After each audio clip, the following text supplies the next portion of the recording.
नमस्कार मित्रमैत्रिणींनो, स्वामी समर्थ.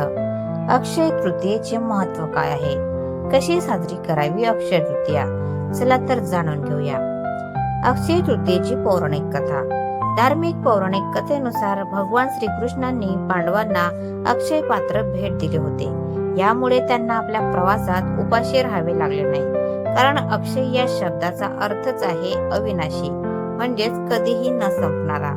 यामुळे हा दिवस पवित्र मानतात, कारण या दिवशी खरेदी केलेली वस्तू शुभ परिणाम देते, आयुष्यात भरभराटी घेऊन येते. या दिवशी काय खरेदी करावे? अक्षय तृतीय 3.5 मुहूर्तापैकी एक असल्याने या दिवशी शुभ कार्य केले जातात, तसेच नवीन वस्तू देखील घेतात. अक्षय तृतीयेला सोने आणि चांदी घेणे अत्यंत शुभ मानले जाते. तसेच या दिवशी वास्तू खरेदी करणे सुद्धा शुभ मानतात. गृहप्रवेश केला जातो, वास्तुशांती देखील घातली जाते.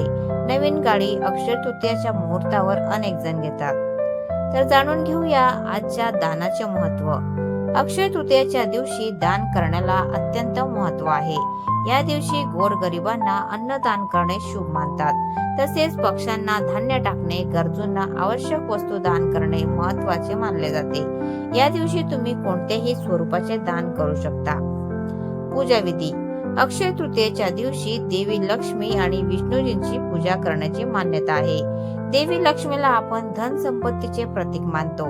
असे म्हणतात, या दिवशी देवीची पूजा केल्याने तिची कृपा प्राप्त होऊन घरात धन संपत्ती समृद्धी येते. दिवाबत्ती, धूप, हार, फुले वाहून देवीची आराधना करावी. काही जण कलश मांडून देखील पूजा करतात. तसेच घरात गोडाचा नैवेद्य करून तो देवाला अर्पण करावा. तर मित्रांनो, तुम्हाला आजचा व्हिडिओ कसा वाटला प्लीज कॉमेंट मध्ये नक्की सांगा. आणि व्हिडिओ जर आवडला असेल तर व्हिडिओला लाईक, शेअर, सबस्क्राईब करायला विसरू नका. धन्यवाद.